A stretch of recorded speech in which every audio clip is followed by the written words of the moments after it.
অসমত চৰকাৰী স্কুলৰ শিক্ষক হ'বলৈ বিচাৰিছে যদি এই ভুলকেইটা অন্ততঃ আপোনালোকে নকৰিব। সন্মুখত CTET 2026 পৰীক্ষা অনুষ্ঠিত হ'ব ফেব্ৰুৱাৰী মাহত।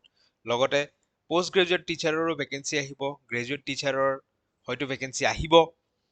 তো এই ধৰণে আপোনালোকে প্ৰস্তুতি চলাই যাওক, নিশ্চয় এটা চৰকাৰী চাকৰি এটা, শিক্ষকৰ চাকৰি এটা লাভ কৰিবলৈ সক্ষম হ'ব।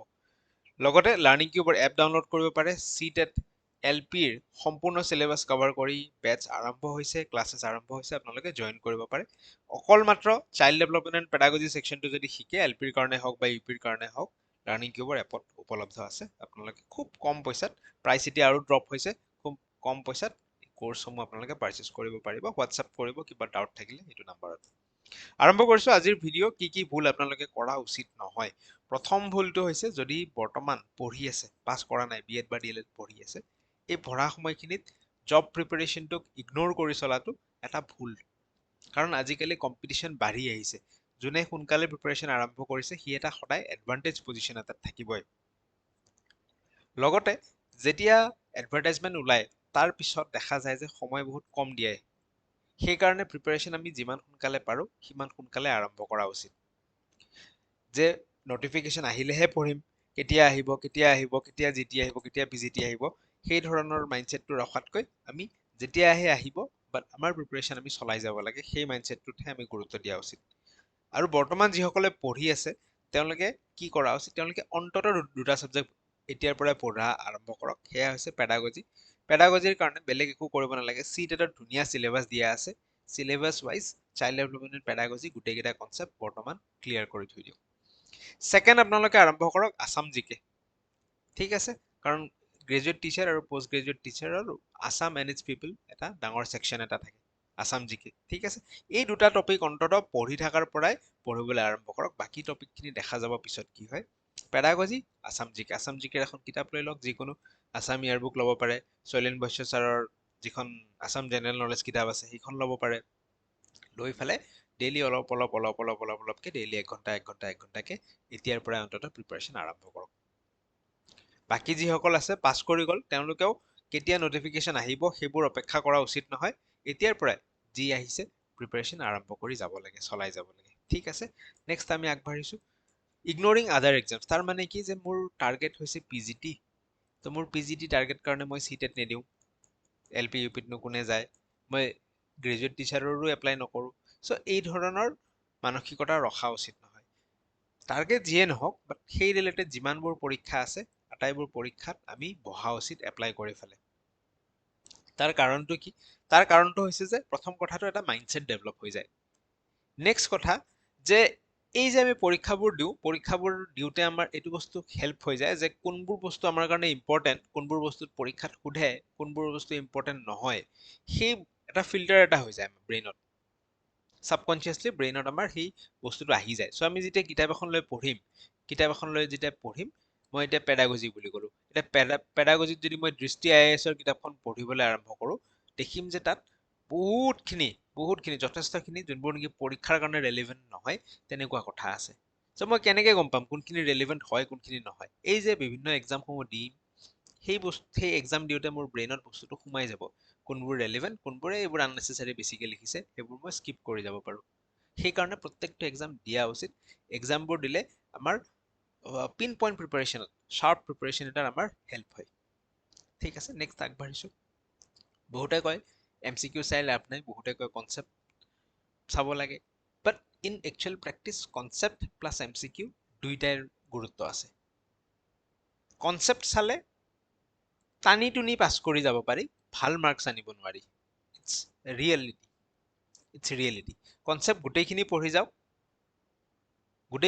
চাব টানি টুনি পাছ কৰিছে, ভাল মাৰ্কছ আনা নাই। ভাল মাৰ্কছ যদি আনিব আছে, কনচেপ্ট চাই উঠি MCQ প্ৰেক্টিচ কৰিবই লাগিব। আৰু MCQ প্ৰেক্টিচ কৰোঁতে সদায় প্ৰশ্নটো নিজে পঢ়ি, নিজে বুজিহে অপশ্যনকেইটা নিজে টিক দিব পাৰিব লাগিব। কোনোবাই বোলে ভিডিঅ'ত প্ৰশ্নটো বুজাই দিছে, মই নিজে পঢ়ি চোৱা নাই, সেইটোৰ কিন্তু কাম নাই। কাৰণ পৰীক্ষাত আমি প্ৰশ্নটো নিজে পঢ়িব লাগিব। তো MCQ প্ৰেক্টিচ কৰোঁতে আমাৰ এই যে কনচেপ্টখিনি পঢ়িলোঁ, সেইখিনিৰ ওপৰত বেছ কৰি কি ধৰণৰ প্ৰশ্ন আহে, পৰীক্ষাত প্ৰশ্নৰ লেংগুৱেজটো বুজি আমি কেনেকে বুজিব পাম যে কনচেপ্টৰ কোনটো পাৰ্টৰ পৰা কেনেকে টানি কেনে কি মিলাই কেনে দিছে। সো এই আটাইবোৰ বস্তু এমচিকিউ প্ৰেক্টিছৰ ফলত হয় এমচিকিউ প্ৰেক্টিছ আমি কেনেকৈ কৰিব পাৰোঁ এতিয়া চিটেটৰ কাৰণে যিসকলে প্ৰিপাৰেশ্যন চলাই আছে চেপ্টাৰ ৱাইজ কৰিব বিচাৰিলে আৰিহান্তৰ কিতাপখন লৈ ল'ব ধুনীয়াকৈ চেপ্টাৰ ৱাইজ এমচিকিউ পাব প্ৰেক্টিছ কৰি যাব নতুবা প্ৰিভিয়াছ ইয়াৰ কুৱেশ্যন ল'ব পাৰে প্ৰিভিয়াছ ইয়াৰ কুৱেশ্যন কৰাৰ আগত কিন্তু অলপমান পঢ়ি ল'ব লাগিব এটলিষ্ট 50% চিলেবাছটো পঢ়ি উঠিহে প্ৰিভিয়াছ ইয়াৰ কুৱেশ্যনত গ'লে অলপ হেল্প হয় নহ'লে গোটেইকেইটা কুৱেশ্যনে যদি মই নোৱাৰোঁ সেইটোতো মোৰ অশান্তি লাগি যাব পঢ়ি থাকোঁতে ঠিক আছে লগতে এইটো যদি আপোনালোকৰ প্ৰিপাৰেশ্যনৰ সময় এটা কাম কৰিব এটলিষ্ট আপোনালোকে 15 দিন কৰি চাওক কামটো 15 দিন কৰি চাওক কি কৰিব ৰাতিপুৱা শুই উঠিব প্ৰথম কামটো হ'ব এখন প্ৰিভিয়াছ ইয়াৰ কুৱেশ্যন ছল্ভ কৰা সন্মুখত যি পৰীক্ষা আছে বোলে চিটেট আছে চিটেটৰ 30খন প্ৰিভিয়াছ ইয়াৰ কুৱেশ্যন থকা কিতাপ এখন লৈ লওক ডেইলি ৰাতিপুৱা উঠক ডেইলি এখন প্ৰিভিয়াছ ইয়াৰ কুৱেশ্যন ছল্ভ কৰক আজি ৰাতিপুৱা উঠিল প্ৰথম কামটো মুখ ধুল বেলেগ একো নাই নো detection direct previous year question এখন ছল্ভ নেক্সট দিনা উঠিল নো detection direct previous year question এখন ছল্ভ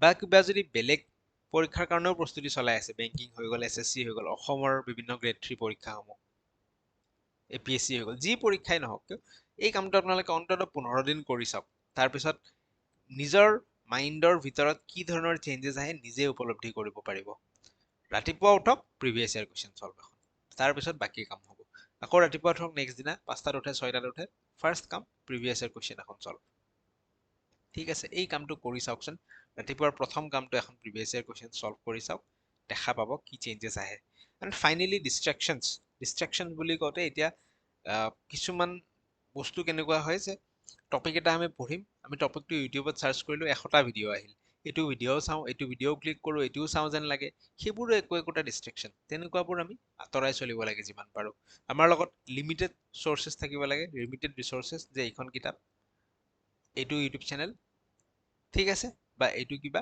লিমিটেড ৰিচ'ৰ্চৰ পৰা আমি বস্তুবিলাক পঢ়ি যাব লাগে ডেইলি মানে ভটকি আছোঁ ইউটিউবত স্ক্ৰল কৰি আছোঁ সেই ধৰণৰ হ'ব নালাগে চ' ডিষ্ট্ৰেকশ্যন যিমান পাৰোঁ আমি এভইড কৰি ফ'কাছ ৰাখি ফালে চলিব লাগে কাৰণ এই যে জব পোৱা বস্তুটো ইটছ এ প্ৰচেছ সোনকালে প্ৰিপাৰেশ্যন আৰম্ভ কৰিব লাগে বুলিও কৈছোঁ এইটো এনেকুৱা নহয় যে এদিনৰ কাম নহয় এইটো এটা প্ৰচেছ আগৰ পৰা কৰি ফাইনেলি গৈ পেলাই এটাত গৈ কিনে ক্লিক হয় ঠিক আছে ফাইনেলি গৈ এটাত ক্লিক হয় এইটো এটা প্ৰচেছ এইটো এদিনত আমি ফেচবুক পষ্টটোহে এদিন দিওঁ ঠিক আছে ফেচবুকত ইনষ্টাত যোনটো পষ্ট দিওঁ সেইটোহে এদিন বাট বেকগ্ৰাউণ্ডত প্ৰচেছ হয় এইটো কোনোবাই ক'ব পাৰে যে মই এক মাহত পঢ়ি কেনে একদম গোটেই ক্লিয়াৰ কৰিলোঁ বাট তাৰ বেকগ্ৰাউণ্ডটো কেনেকুৱা কিজানিবা সি মেথছত আগৰ পৰাই ভাল নতুনকৈ তাৰ শিকিবলগীয়া হোৱাই নাই স্কুল লেভেলৰ পৰা সি মেথছত ভাল ইংলিছ গ্ৰামাৰ ছেকশ্যনটো কিজানিবা সি স্কুল লেভেলৰ পৰাই ক্লিয়াৰ হৈ আছে তো বহুত চবৰে কাহিনীবোৰ বেলেগ বেলেগ থাকে এক মাহত সি পাৰিছে বুলি যে চবেই পাৰিব সেইটো কথা নহয় আৰু পাৰিলেও হয়তো ভাল মাৰ্কছ এটা নাহিব পাৰে ভাল মাৰ্কছ নাহিলে আমাৰ কিছুমান ডিছএডভান্টেজ আহি যায় আমি যিখন ডিজায়াৰ্ড ডিষ্ট্ৰিক্ট যিখন ডিষ্ট্ৰিক্টত আমি পষ্টিং ল'ব বিচাৰোঁ সেইখন ডিষ্ট্ৰিক্টত হয়তো আমাৰ পষ্টিং নাহিব তেনেকুৱা ধৰণৰ কিছু খেলি মেলিও দেখিবলৈ পোৱা যায় যি নহওক আপোনালোকে প্ৰিপাৰেশ্যন আৰম্ভ কৰক চলাই যাওক LPৰ চিটেটৰ প্ৰিপাৰেশ্যন কৰিব বিচাৰিলে লাৰ্ণিং কিউবৰ এপ ডাউনলোড কৰিব লগতে পেডাগজিৰ কাৰণেও খুব কম মূল্যৰ বিনিময়ত 500 টকা বা তাতকৈও কমত প্ৰতিষ্ঠা বেটছ আছে চাইল্ড ডেভেলপমেণ্ট এণ্ড পেডাগজিৰ সম্পূৰ্ণ কোৰ্চটো আপোনালোকে পাব লাৰ্ণিং কিউব এপত কিবা ডাউট থাকিলে হোৱাটছএপ কৰিব চেনেল ছাবস্ক্ৰাইব কৰিব এই ধৰণৰ আৰু লগত বিভিন্ন টিচিং এক্সাম ৰিলেটেড কণ্টেণ্ট এই চেনেলটোৰ জৰিয়তে আমি আনি থাকোঁ থেংক ইউ ছ' মাছ পুনৰ লগ পাম